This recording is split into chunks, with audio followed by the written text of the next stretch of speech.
ইসলামী bank news top 10। সারা দেশে উৎসবমুখর ও শান্তিপূর্ণ পরিবেশে গণভোটের ভোট গ্রহণ। উৎসবমুখর পরিবেশে ভোট দিয়েছে মানুষ।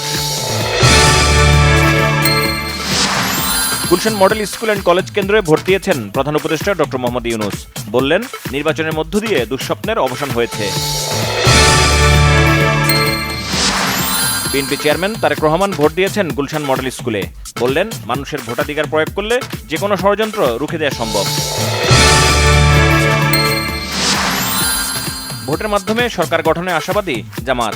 বললেন ডক্টর শফিকুর রহমান, ভোট সুষ্ঠু হলে 11 দলীয় জোটের জয়ের আশা নাহিদ ইসলামের।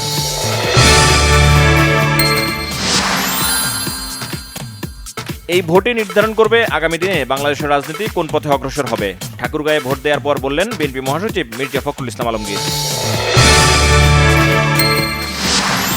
শান্তিপূর্ণ ভোট ও ভোটারদের উপস্থিতি ইতিবাচক উল্লেখ করে সার্বিক পরিবেশ নিয়ে সন্তোষ জানিয়েছেন বিদেশি পর্যবেক্ষকরা।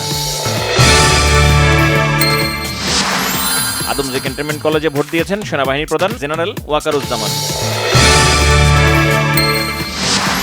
ভোটের ফলাফলের গেজেট 14 ফেব্রুয়ারির মধ্যে। রোজার আগেই ক্ষমতা হস্তান্তর জানিয়েছেন আইন উপদেষ্টা।